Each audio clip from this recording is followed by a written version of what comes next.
Cumprimento a amada igreja com a paz do Senhor. Amém. Oi, gente, me chamo Brenda e hoje eu vim aqui falar sobre um tema, gente, muito importante, né, que é sobre o amor. O amor edifica, mas o conhecimento enche. Bom, e na igreja de Corinto tinham vários tipos de pessoas, né? Tinham pessoas que vinham de um passado idólatra, que frequentavam, que sacrificavam seus alimentos a esses ídolos, e também tinha pessoas que não vieram disso, que não vieram dessa vida de idolatria, assim, física, né? Se é que você me entende. Então, pequeno comentário, não existe só idolatria física, como você literalmente sacrificar alimento a uma estátua, a um deus, assim, que não existe, né? Existe idolatria do coração mesmo, de você ser o seu próprio Deus, dinheiro, relacionamentos, essas coisas, ok? Continuando. Então, esses dois tipos de pessoa, a que veio do passado idólatra e a que não veio, as duas se convertiam a Deus, né? E a que não veio do passado idólatra, ela sabe que aquilo não tem poder. Para ela é bem mais fácil de compreender que aqueles ídolos não têm poder, não tem nada a ver. Você comer uma comida e essa comida não vai te fazer mal espiritualmente, né? Você não tá pecando. Só que aqueles irmãos que vieram do passado idólatra, eles tinham essa dificuldade, né? Para eles você ainda tá pecando, para eles você tá se coisando, entendeu? Para eles é errado ainda. Gente, eu ainda não li o texto bíblico, vamos ler agora. Então, já pega a sua Bíblia aí, 1 Coríntios, capítulo 8, do 1, aí eu vou ler aqui, você lê comigo. Quanto às carnes sacrificadas aos ídolos, sabemos que todos nós temos conhecimento, mas o conhecimento envaidece, é o amor que constrói. Quando alguém julga ter alcançado saber, é porque ainda não sabe onde está o verdadeiro conhecimento. Ao contrário, se alguém ama a Deus, é conhecido por Deus. Portanto, quanto ao consumo de carnes imoladas aos ídolos, sabemos que o ídolo não é nada no mundo e não existe outro Deus a não ser o Deus único. É verdade, existem aqueles que são chamados deuses, tanto no céu como na terra. E neste sentido, há muitos deuses e senhores. Contudo, para nós existe só um Deus e só um Senhor, e dele procede tudo. Mas nem todos têm esse conhecimento. Alguns até pouco acostumados ao culto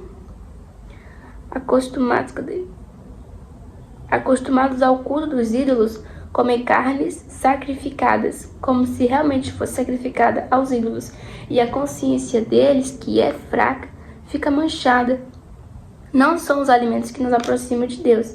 Se deixamos de comer, nada perdemos. Se comemos, nada lucramos. Cuidado, porém, para que a liberdade de vocês não se torne ocasião de queda para os fracos. Vocês têm consciência esclarecida, mas alguém vê sentado na mesa de um templo de ídolo? Será que é assim? Alguém tendo consciência fraca não se verá arrastado a comer carne sacrificada aos ídolos? Desse modo, por causa do conhecimento de vocês, que vocês têm, perecerá o fraco, esse irmão pelo qual Cristo morreu. Se vocês pecam assim contra os próprios irmãos e ferem a consciência deles, que é fraca, é contra Cristo que vocês estão pecando. Ora, se um alimento for motivo de queda para meu irmão, para sempre deixarei de comer a carne, a fim de não causar a queda do meu irmão. Então aqui esse texto ele fala sobre as carnes sacrificadas, né? E muita gente pode até pensar só sobre o alimento, se pode comer ou se não pode comer. Mas aqui Deus mostrou outra coisa pra mim no meu coração que ficou muito forte, que foi a questão do amor, sabe? Eu tenho conhecimento, eu sei que se eu comer aquilo, eu nada vou perder, nada vou lucrar. Mas será que o meu irmão que veio desse passado, será que ele não vai se sentir escandalizado? Será que ele não vai se sentir compilado a comer essas carnes e cair na fé? Porque a gente tem um conhecimento e a gente diz, comer isso aqui não vai trazer nada espiritualmente. Só que aquele irmão que veio daquele passado idólatra ele ainda tem dificuldade em compreender que aquilo não tem poder, e ele te vê comendo aquilo ali, ele vai se sentir escandalizado.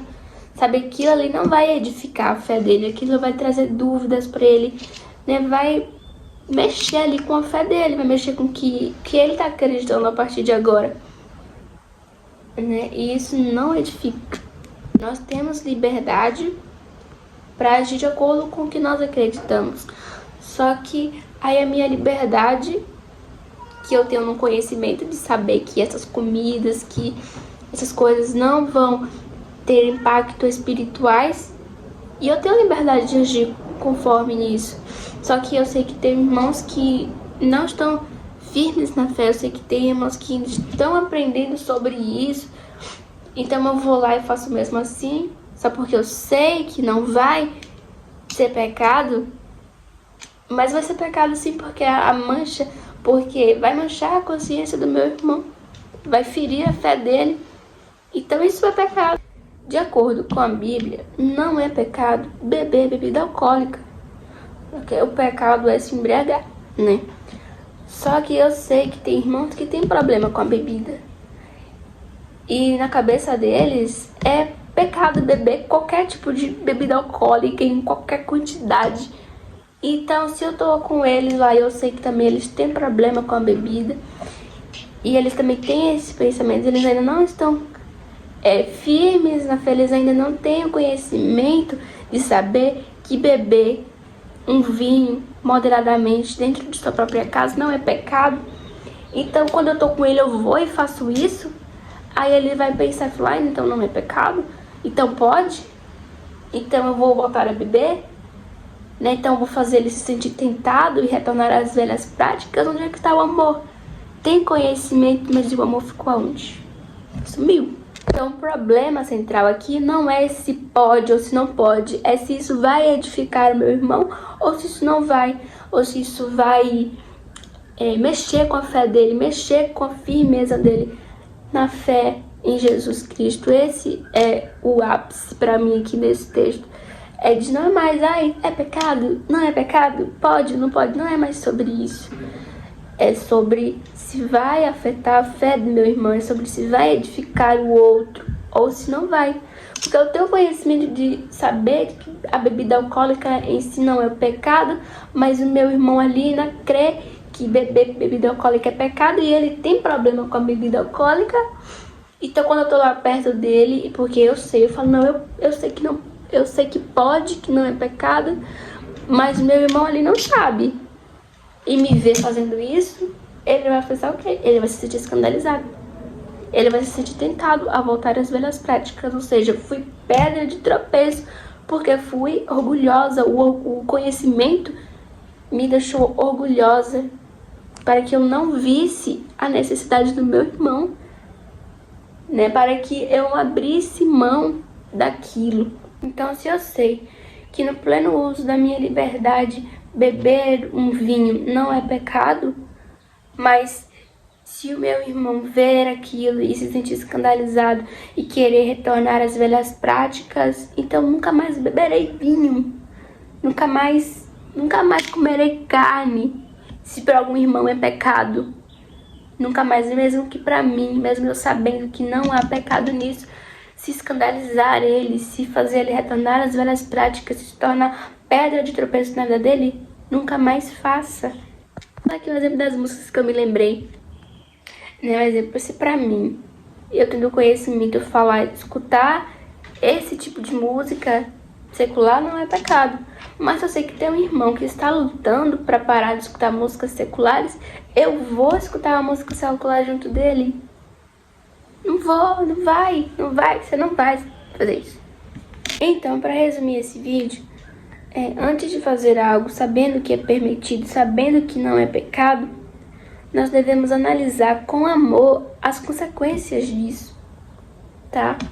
Porque nós não devemos fazer as coisas pensando só em nós mesmos. Porque se eu tenho conhecimento para saber que comer tal comida não é pecado e que não vai me fazer mal, mas se eu analiso com amor e olho para o meu próximo e sei o que é que ele pode pensar e o que isso pode fazer na vida dele, fazer mal na vida dele, Então nós não devemos fazer, devemos abrir mão, né? Por isso que Paulo fala, o conhecimento incha, mas o amor edifica.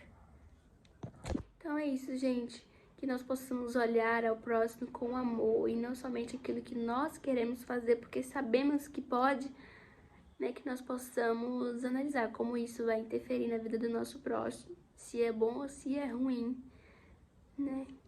Se edifica para não sermos pedras de tropeço na vida de ninguém. Muito pelo contrário, sermos exemplos de amor, de fé e de compaixão. Então é isso, espero que esse vídeo tenha ajudado vocês em alguma coisa. Se vocês tiverem gostado, deixem um like e um comentário aqui. Se vocês concordam, se vocês têm algo a acrescentar aqui, pode escrever aqui nos comentários. Então é isso, goodbye, fiquem com Deus.